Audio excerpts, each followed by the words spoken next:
Howdy, and welcome to another South Dakota Sports Lounge. I'm John Gaskins from the Gateway Lounge on the west side of Sioux Falls, a city sports bar institution for decades with very friendly service.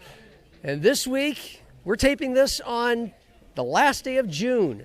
Tomorrow, the first day of July, becomes the first day North Dakota State is officially an FBS program. And we'll hear about that from Jeff Kolpack, who's been covering Bison football for, well, decades.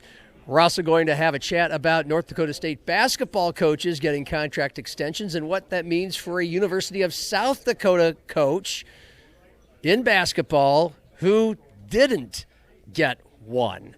That'll be a conversation I had with Zach Borg on Happy Hour here at the Gateway. We're going to go to Rapid City, and Nate Brown will bring on Thor Nystrom from SKOR North. He covers the Minnesota Vikings, and they'll talk about win projections and if Kevin O'Connell is on the hot seat, should the Vikings not reach the playoffs in his fifth season. And we'll round out the show with a new Midwest-made feature about clay shooting at Mitchell High School. But we will start in Fargo with the newest team in the FBS. Some had wanted to make it happen, and it finally did. For the dominant FCS team on the planet, 11 national titles within a 15-year span to finally move up a level and into the Mountain West Conference. Well, now the day is officially here, so let's go to Fargo and Hot Mike with Dom Izzo. Wowza, that is in Wahpeton. Take right cover now. in Wahpeton. Yeah, that is. Looks like it's middle of the night.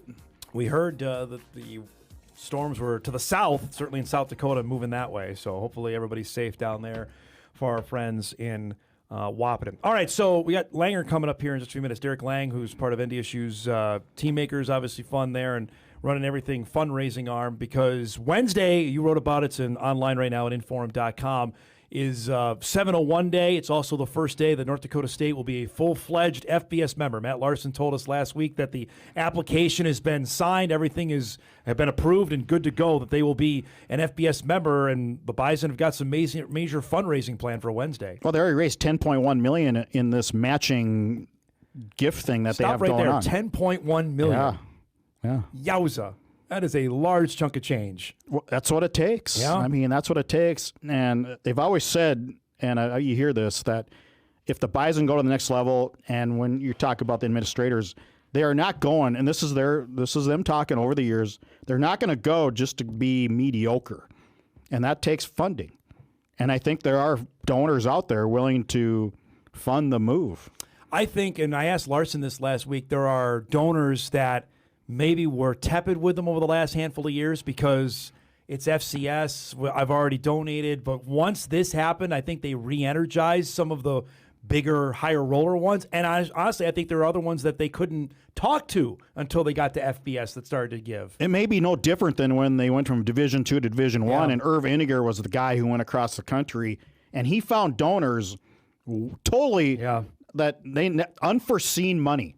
When going down to Phoenix, going down to Florida, because there were donors out there that just go, oh, you're going Division I now? Yep. Okay, I'm in. Totally. Division II, I never see Division II athletics. Now NDSU will, I'm talking about a donor. They'll say, okay, hopefully I can see them now on a more national basis. Yep. Which turned out to be the case, totally certainly. On that, absolutely. And this is going to be even tenfold of that, going from D2 to D1, going from FCS to FBS, where exposure is we've seen it in the handful of months leading up here. Just the amount of national stories. The story last week on becoming bowl eligible, that got picked. It was a national story last week. Mike and I were talking about this last week, that the amount of coverage in FBS compared to where NDSU was in the Valley, it is night and day. Totally. I mean, the outlets in the Mountain West, Albuquerque, Las Vegas, Reno, Laramie, the Wyoming Sports Net. I check them all every day, and they are consistently reporting and on the radio shows and TV shows and streaming shows talking about FBS football. Totally. It's just a different. We're in the silos of FCS where this is national. Well, you forget about the FCS. Yeah, things went quiet in the off season, pretty much in most outlets. Yes, outside of this one and probably Missoula, Other than that, it's pretty darn quiet. And our friends in Sioux Falls do a nice job, but honestly, it's not to the level of what Fargo and the Montanas were producing. That's totally different now. There's a story in the El Paso Times this morning on the school going Mountain West and how it always wanted to go Mountain West after the WAC blew up, but the former WAC schools went Mountain West, and they left El Paso in the dark. Yeah. And we will certainly write about this probably in Media Day when we're in Vegas, but a big story in El Paso today that, on July 1st, they too are members of the Mountain West, and they've been waiting like 19 years for this. I didn't know that. Yeah, I did not know that either. Northern Illinois obviously will also become a member of the Mountain West come July 1. It's a brave new world out there. And to go back to the previous topic, and obviously what our next guest is going to talk about, the money goes with it. And Matt Larson told us the day that the press conference happened, this is not just a 2026 move. This has to be funded for years down the road. It starts with what they're trying to do on Wednesday. It goes face-to-face with fundraising, and I go back to 2003 or 4 when I was talking to one of my good friends in Bismarck who said, Craig Bull got like 5 or 6 of us boosters around a table at Peacock Alley Restaurant Bar in Bismarck. And he goes, he was so good, we were just like, we had our checkbooks out by the end of lunch. Like, what do you need? Yeah. I imagine Polisick's pretty darn good. I think he's pretty good, too. On asking on that. And just to put a finer point on the postseason eligibility, I asked him last, whatever day, when it happened, Wednesday, he said he sent a text out to the team, the leadership council, all overjoyed that they not only are eligible for this year, I think 2027 was the big one, Jeff, that how many guys would leave knowing, okay, here's another year where we can't play in a bowl game or can't compete for the Mountain West Championship. That would have ravaged the program. I really do. I think there would have been a lot of people leaving. And it makes sense. There might still leave, but now it won't. Yeah, well, it makes sense. $17.5 million, you got to get something for that, don't you? You would think, but I would never put it past the NCAA to say, I don't think so, because they had said no before. I don't blame JMU fans for being pissy about it because they were right there at a chance to play in a high-level bowl game, compete for the Sun Belt Championship, and they couldn't do that in their first year. JMU, Missouri State, who else still played in a bowl game because there weren't enough bowl eligible Delaware teams. did, Delaware did last year. Absolutely, they still got to the opportunity to do it. I think for James Madison that first year, they wanted, we want to play for the Sun Belt Championship and get into the. Yeah, I think it was their second year they got into a bowl game. Yes, but the first year they couldn't, and they were they were pretty good. They should have won They probably could have won the Sun Belt that first year. Now that's all different, and a lot of thanks there. Honestly, I remember we asked Larson, we got to go here, but right after the press conference about the waiver process and all that, and they blew it up and created their own rule on it.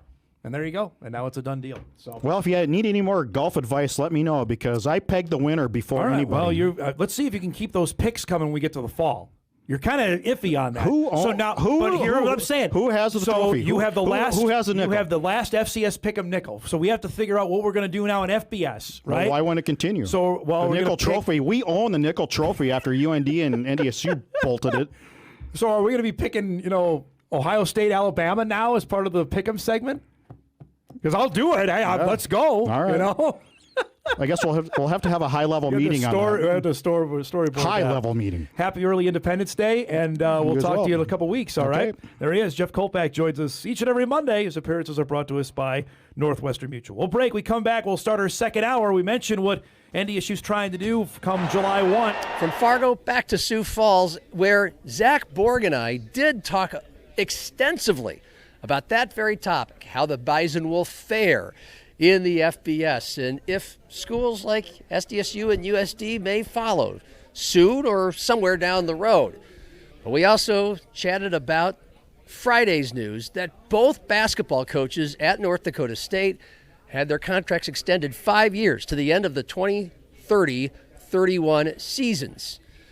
That came just a few days after we talked with USD's basketball coach, Eric Peterson, about his newly assembled roster and also about the fact that he's in the final year of his original contract, year number 5, and yet it was not extended. He only knows that he has this year. And here's how that conversation with Zach and I went. Have you been told what you need to do? And he said, we haven't talked about that, but our goal is to win the Summit League tournament anyway. We're in the Summit League. We want to make the NCAA tournament. It's never been done at USD before. That's where our eyes are, and He didn't say it, but yeah, he's got a pretty good chance of keeping his job if he wants it. If USD, if he wants it, and he's not offered jobs to be the next head coach somewhere in a higher level, if USD does that. A lot of carts before the horse there, but I did think on Friday when we learned that those guys at NDSU have some job security, whether they're going to be there for those next 5 or 6 years or not, what a guy like Eric Peterson must have been thinking. Well, I will say there is a bit of a caveat with Richman, is that he's kind of in a different deal than Peterson, not only because of the success he's had, but Richman is he's basically a North Dakota native. His dad, I know, coached at the JUCO down in Wahpeton, and he's been there so long now. It gets kind of like with media a little bit. If you're at a place for so long, it gets tougher to leave. And I think there was some rumor, some thought that, well, maybe if Dave's going to leave, this is going to be the year after, he had such a good season. I think they set their program record. I know you're getting to, and I just Let me ask you this, though, Zach. Yeah. What if Dave Richman got offered an incredible job? He hasn't been offered an incredible job yet. That's has he turned down a Power 4 job? We don't know that. We don't know that. So but in the future, if they keep winning like they do, and somebody finally realizes his record, he's a pretty awesome coach. He's still relatively young. Yeah. He's 50, but he looks and acts more like 35 or 40. That's fair. Now, we don't know what he has been offered, and I just don't know that there's many Summit coaches who are going to jump from Summit to Power 4. Every Summit coach we've pretty much seen has gone Summit to his predecessor Saul Phillips went to Ohio. We saw Tim Miles go to CSU. Nagy goes to Southern Illinois, goes to Wright State. Paul Mills did go to Arkansas. I think that's the rare exception. Paul Mills went to Wichita State. Oh, there you go. So okay. Everybody's gone to mid-majors. It's probably, this is unlike, that's pretty much the way it is. So there you go. I think with Peterson, it is such a different landscape. I know Zim's touched on this a few times, that you're so year to year with your recruiting anyway, but where it kind of gets you is the high school end of it. Yes. Because then you're having to go into your mom. You're not just going in with your players. You're going into mom and dad, and you're having to try and guarantee them that you're going to be here. Now, I'm just this is just my opinion. I don't have this on anything, but one would think if they win the Summit League tournament, pretty good chance he's going to be gone anyway, because somebody's going to come calling from one of those mid-major conferences and make him an offer that he can't refuse. And even if he were to let's say, make the Summit League title game and lose, we saw that kind of happen with Craig Smith a couple times, where they made the Summit League title game, and then he almost went to Drake, which turned out to be a pretty good job down the road, almost left for Drake, and then did leave the following year for Utah State. So he could, in theory, go to that title game, lose, and maybe still get a big job. So it's one of those things where it's a tough position to be in, and I think he's handling it pretty well. Yeah. I can't fault the way he's handling it. I'm kind of curious. Paul Sather up at UND kind of had a similar situation this past year, where he went in without a contract offer, was doing pretty well for the situation he was in, got them to the title game. I think he got extended during the season. It was more toward the end, but I think it was before the Summit League tournament. It was before the Summit League tournament, got him to the title game, and they gave NDSU a pretty good run in that title game. Oh, yeah, and he was in his last year? Yeah, he was in his last year. Could we maybe see something like that happen if Peterson does well? Yeah. I don't know. But it's going to be an interesting situation, and what are those benchmarks going to be? Is it just win the title? And we even saw with Wagner, he won the title, but they didn't necessarily win enough. There were other things that happened. Oh, yeah. Yeah. It's going to be interesting. And then with Jory Collins, you can't fault them for. And again, women's basketball is a little different too. You don't see as much coaching movement necessarily. Sometimes the contracts aren't guaranteed for 5 years the way you get 3 to 5. You don't get multi-year contract guarantees. Well, he hasn't won the Summit League yet. And he hasn't won the if you win the tournament, you're gonna have a much better chance to get a job offer. Although with the expansion of the tournament, they would have been an at-large this year in the 76 team field. So, but yeah, I think Eric. The one thing he's got to find a way is just to keep a team healthy. I mean, that's been the every year now. I remember going to the last media day at the Summit League. I asked him, well, how are you going to keep your team healthy? I think he made something about how they have some kind of a girdle-type device they're trying to use to train people. They just lose key players every year. 2 years ago, when they had their 19-win team, Cam Fens went down with a broken foot, I think, early in December. And people are like, oh, well, that's not a big deal. We don't even because nobody really knew about him. He was this transfer. Well, it turns out a year later he's all league.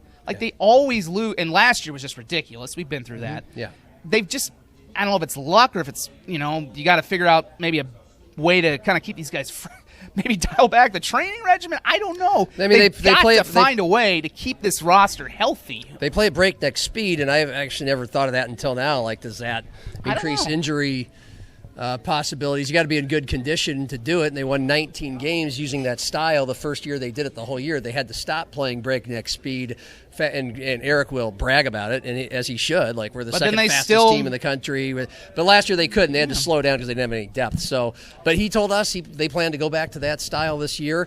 But I don't think. I think it's luck. I mean, there's been plenty of studies or whatever inquiries done about teams that get injured a lot, and does that fall on trainers, or is it? I think it's more. My guess is it's more luck. Well, they're due for some good luck. They are. If there's a such thing as law of averages and karma in Eric Peterson's case, because he is a really good coach. They were on the upward trend, and I believe him.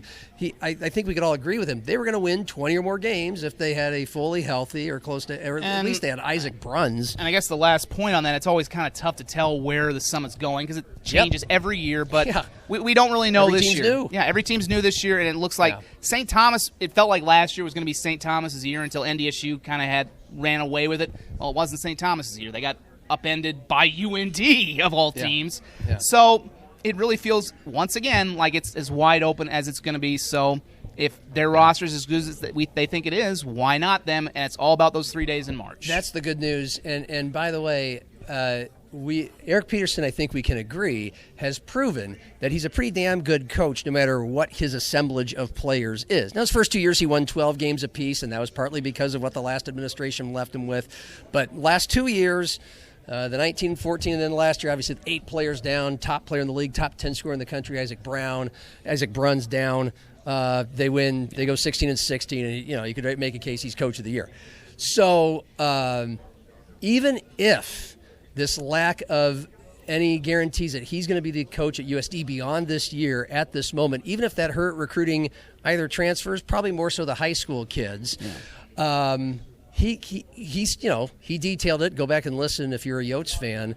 I mean, everybody's undefeated this time of year, and everybody's going to love and sing praises of their recruiting class. But Matt Zimmer wrote about this as well with the list. Who are these guys? He feels pretty good about this lineup, and so whether he could have gotten even better players if he had some more job security, even if this did hurt him, he's a good enough coach. He just proved it. Take the guys you got and be competitive in every game. And then just, again, with the Summit League, it ultimately, for the big picture things like getting a contract extension or getting the next great job, it all comes down to those 3 days in Sioux Falls. And, it's going to be fascinating to see how that all unfolds. And if he's doing well before the tournament, if he gets that extension like Paul Sather did. To Rapid City, where it's never too early to talk NFL. Training camps are coming in July, and they'll be here before you know it. So Nate Brown gets down to brass tacks with one of the foremost beat writers and podcasters for the Minnesota Vikings. Thor Nystrom's on tonight. Appreciate his time. Covers the Vikings, best coverage. They have a great company, a lot of content. SKOR North, talking NFL and the Vikings with Thor Nystrom. He's on X at ThorKU. Thor, welcome in. How are you? I'm doing great, Nate. How are you?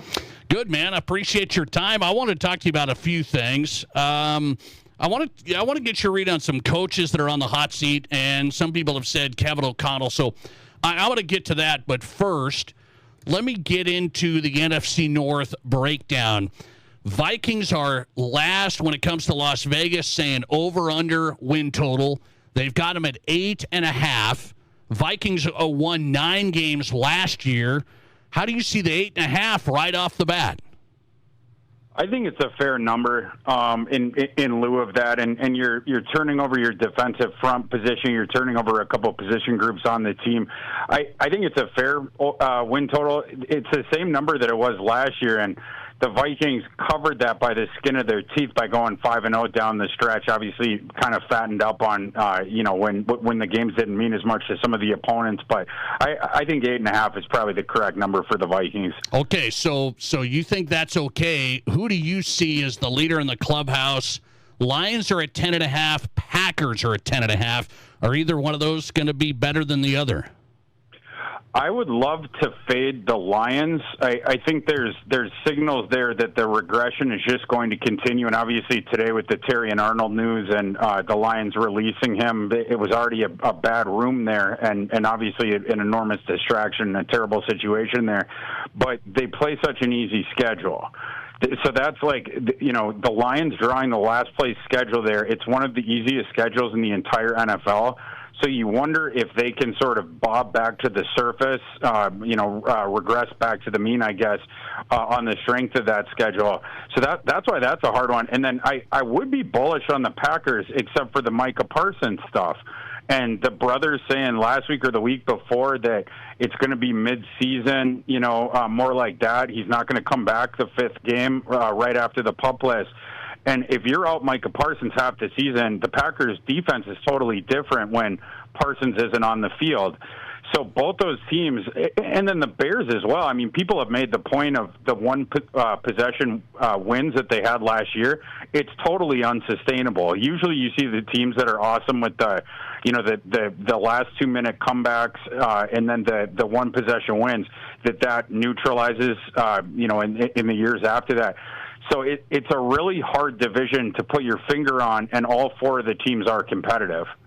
Okay, speaking of the Packers, so as a Vikings guy, Thor, I got Packer fans that text in, and some are with Matt LaFleur, saying, okay, extension was great, this is the guy. Some are with Jordan Love, saying that this is our QB. So I would talk about those two guys. As a Vikings guy, do you see Jordan Love as, without a doubt, he is the guy, Green Bay, franchise QB, end of story?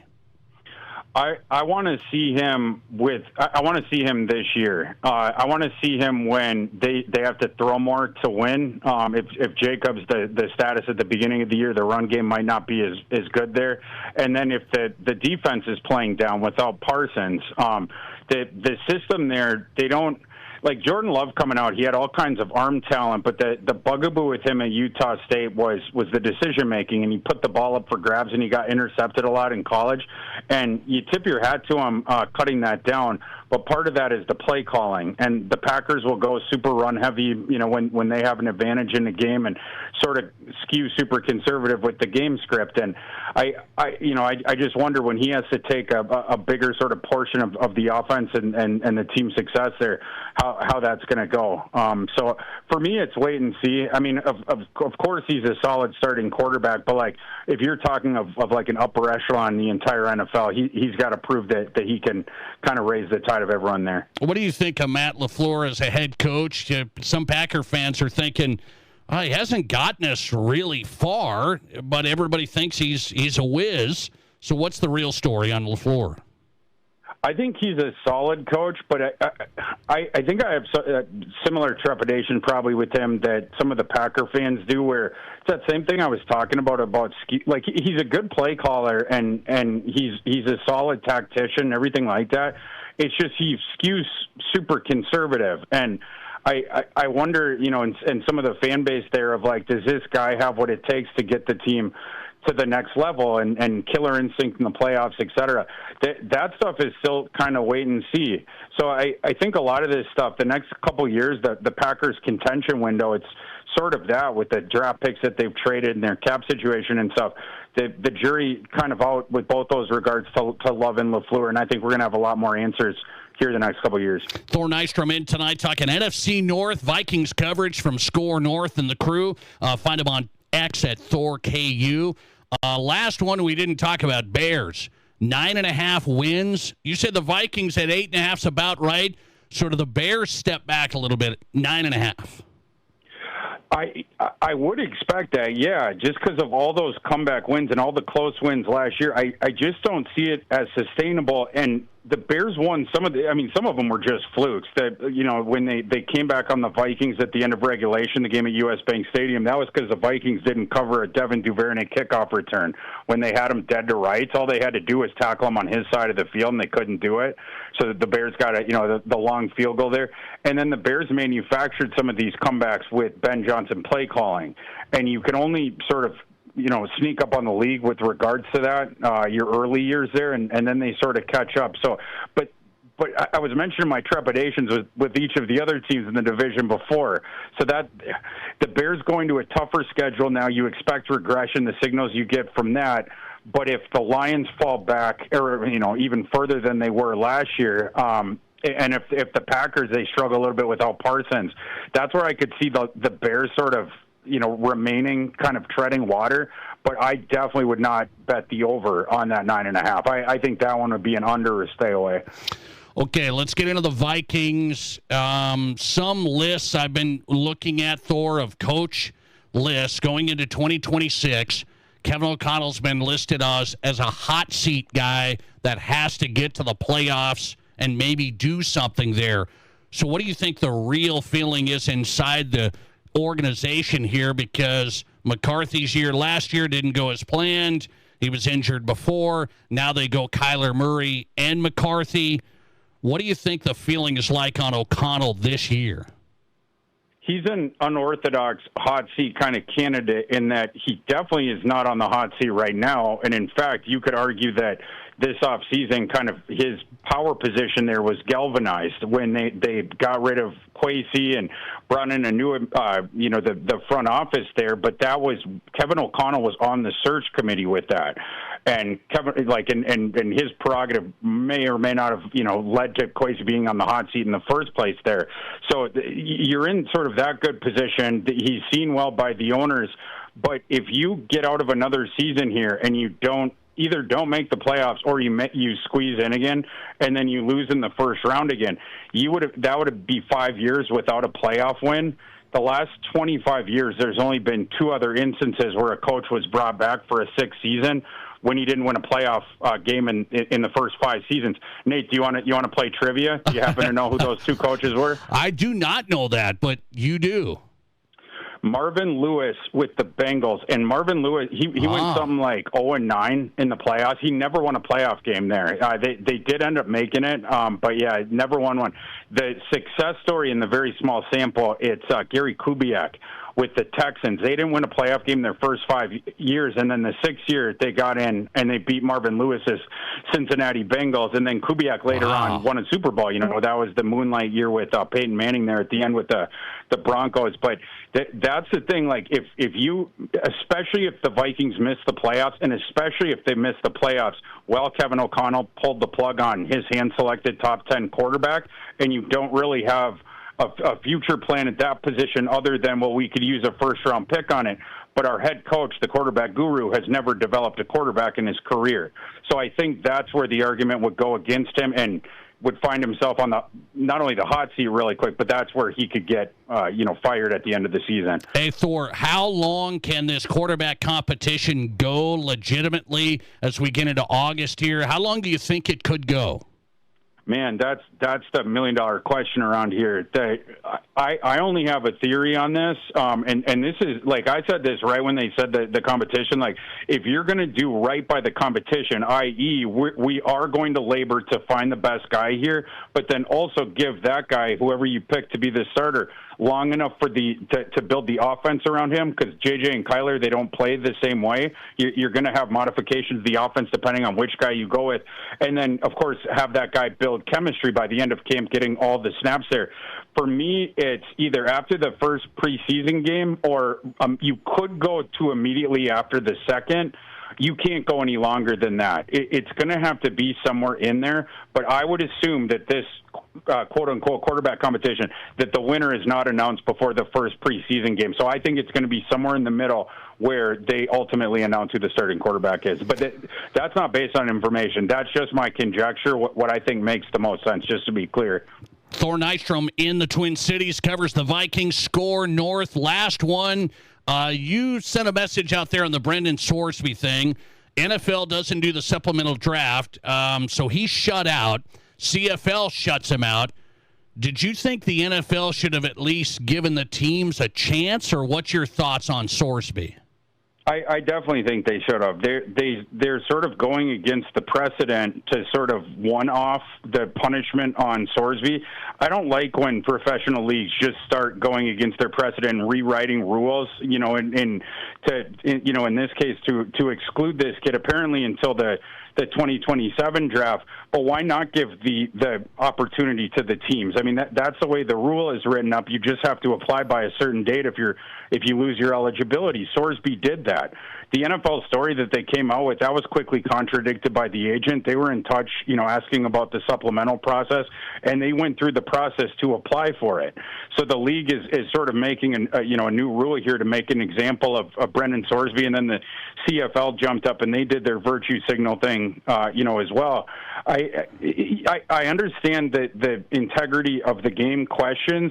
It's a little rich, though, for an organization like the NFL that is now in bed with all these sports betting companies on the one side and all the different ads. Every time we listen to an NFL podcast, we watch an NFL game, you're just inundated with it. Even, like you see the graphics on the bottom of the screen. But then this one kid, you're putting them pretty, not to a lifetime ban, but you're pushing it closer to that. In their own statement where they announced it, the NFL was like, well, you can apply for the 2027 draft, and basically we'll see if you get in then. I just think it sets a little bit of a dangerous precedent, and that league being the one to do it is a bit rich for me. Thor Nystrom, great to have him. Vikings coverage, SKOR North and on X at Thor KU. Thor, appreciate you, man. Thanks a lot. Appreciate you, Nick. Appreciate your time. Thor Nystrom from the Twin Cities, the crew at SKOR North. Finally, we go off the beaten path a little bit away from some of these mainstream teams so many of us talk about year-round in the upper Midwest. It's a feature called Midwest Made.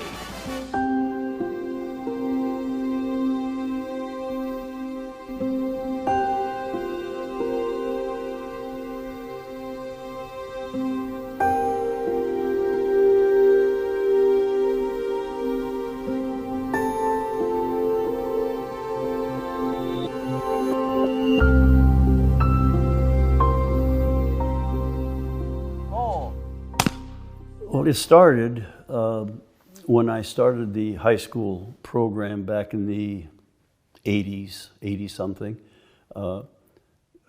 We had a reloading program where I taught the kids how to reload shotgun shells, rifle shells, and so on. And then at that time, Keith Feiner owned this trap club. He allowed me to bring our high school kids out here and shoot the shells that they had reloaded. And that's where it started. Then I spent a lot of time out here helping kind of take care of the place. And then they were going to sell it until a bunch of us formed a nonprofit corporation, and we took it over at that time.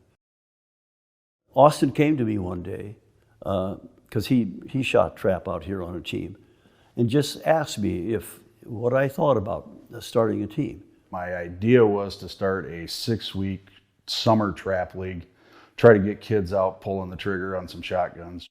South Dakota Clay Target League was in their first year. We did not get in on the first year. So I kind of started asking around, and we went from a 6-week summer league to I found Jerry Otbrook, and we started the Mitchell Area Youth Shooters. I thought for quite a long time, weeks in fact, before I said, okay, let's go. 2017 was our first year. We had 14 students in our spring league. I think we got a donation of $1,500, and we thought that meant the world to us. And now we have a program that runs through 2 teams for about 75 shooters a year and about $50,000 to $60,000 a year. So it has grown immensely in the 9 years. It all got started with a crazy idea for a 6-week league, and now it's a 9-month job. So first year we started, not a single girl.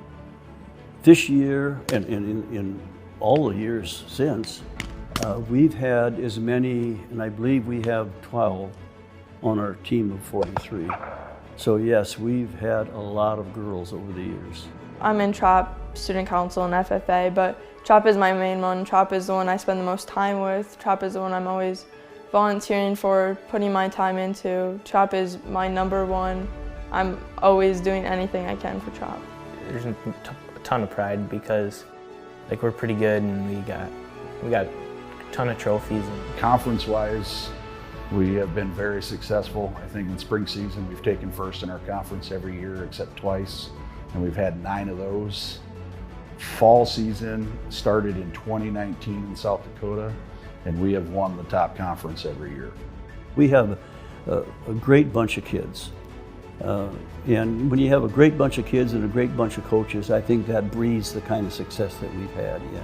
I've gotten some retired guys that are always happy to help with the youth, and then some parents have come in, stepped in, and now their kids have graduated and they're still here. So they realize they like it just as much too. Up on 6, Ava, Bentley, Haley, Bryn. If it hadn't been for Pheasant Country, we would have never got off the ground. Because from day one, they have helped us with buying vests and with all kinds of other support.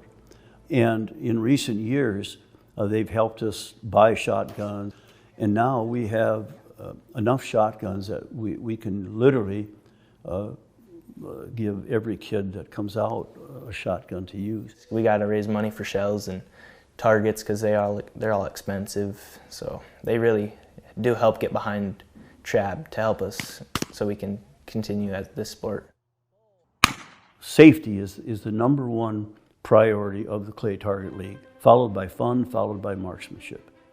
And I've been out here with kids since the 80s, so I'm going on 40 to 50 years, and there has never been an accident in all those years out here of any kind. Before you start, you need to complete hunter safety course, and that will help you. And the coaches are always getting on you about safety, and as they should. If you want to have a sport that involves guns, you've got to be on about safety. They come out here first night talking about safety. Every night is about safety. There was like 55,000 kids shooting in the Clay Target League last year, so their goal is 100,000 by 2030. It is definitely growing. Couple small figures that I do know, like 36% of shooters in the Clay Target League do not do another school-sanctioned sport. I'm not a very social person, and there's a lot of people here, so it was kind of awkward at first, and I didn't really enjoy it because there's just so many people, but I've definitely came out of my shell, and I've learned to grow and like flourish here, so I love every second of it now. We have 8 6th graders came out here. Some of them can't hit the broadside of a barn. At least they couldn't to start. We spent a lot of time with our little sign up there. Attitude is everything. Preparation trumps attitude. We talk to our kids a lot about attitude. That if you don't believe that you can go out there and shoot 100 straight, you're probably never going to shoot 100 straight. From there, it's like working with a piece of clay. You tell them bring the gun up and see how they're standing. And from that very moment, you're coaching them from there on proper stance, proper foot, how to open up to the target, how to get there. And it's not necessarily cookie cutter. Some kids will have the ugliest stance you've ever seen in the world, and they'll be one of our best shooters. So you just got to kind of take your own personal preferences away from it. Like, I wouldn't do that, but it's working for you. So it's just trying to work with them in the early stages about getting out of the bad habits, and then just shooting targets. I always joke with the kids, it takes 10,000 targets to get good at this. So you're only on 800.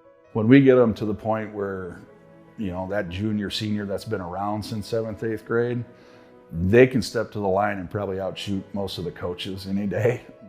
There's always improvement to be made. There's no perfect score. You can come out here and get a 50 straight, and there's always some improvement that you can make somehow.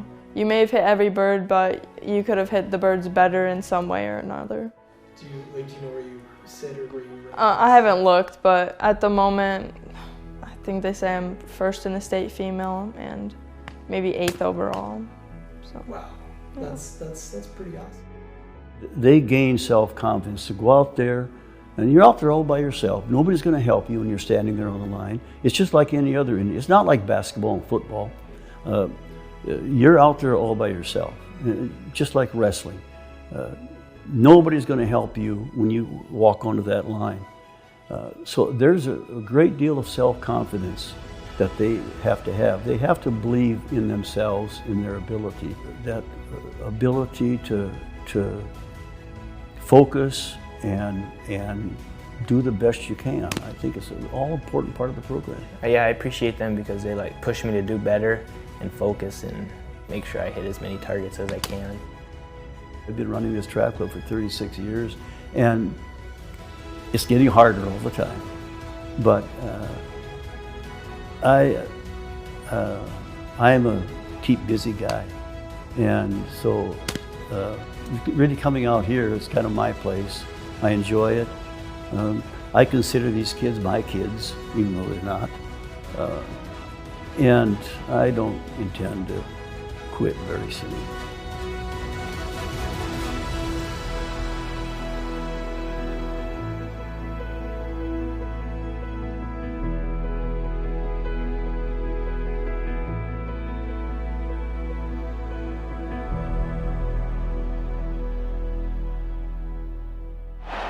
And that'll do it for another South Dakota Sports Lounge. Join us next week and join the programs that you saw today. Every day, every weekday. Happy Hour with John Gaskins, Hot Mic with Dom Izzo, and the Nate Brown Show. And you can always catch up on those shows on the Midwest Sports Plus app and MidwestSportsPlus.com. For video producer Cordell Wright and our content manager Drew Trafton and the fine folks at the Gateway Lounge in Sioux Falls, I'm John Gaskins. Cheers.